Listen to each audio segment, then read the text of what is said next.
రాగి పిండితో లడ్డూలండి.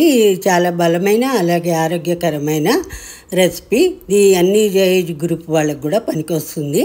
దానికోసం మనం ఒక కప్పు బాదం పప్పు ఇలా తీసుకొని డ్రై రోస్ట్ చేసుకొని ఒక ప్లేట్లో తీసుకొని చల్లారనివ్వాలి.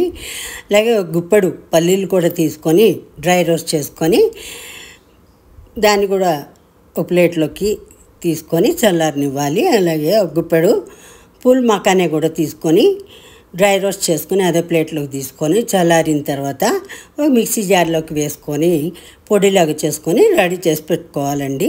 తర్వాత ఈలోపు మనం కడాయిలోకి 4-5 టేబుల్ స్పూన్ల నెయ్యి వేసుకొని తర్వాత పావు కప్పు బొంబాయి రవ్వ వేసుకొని కలిపి తిప్పుకుంటూ ఫ్రై చేసుకోవాలి. ఒక 2 నిమిషాల పాటు ఫ్రై చేసిన తర్వాత ఒక కప్పు రాగి పిండి కూడా దానికి కలుపుకోవాలండి. ఇలా తిప్పుకుంటూ ముద్దలా కాకుండా కొంచెం పొడి పొడి అయ్యేటంత వరకు తిప్పుకొని తర్వాత మనం ఈ మిక్సీ జార్లోకి కొబ్బరి పొడి అలాగే బెల్లం పొడి ఒకసారి తిప్పుకుంటే కుదుపులు లేకుండా నీట్గా పొడి బాగుంటుంది.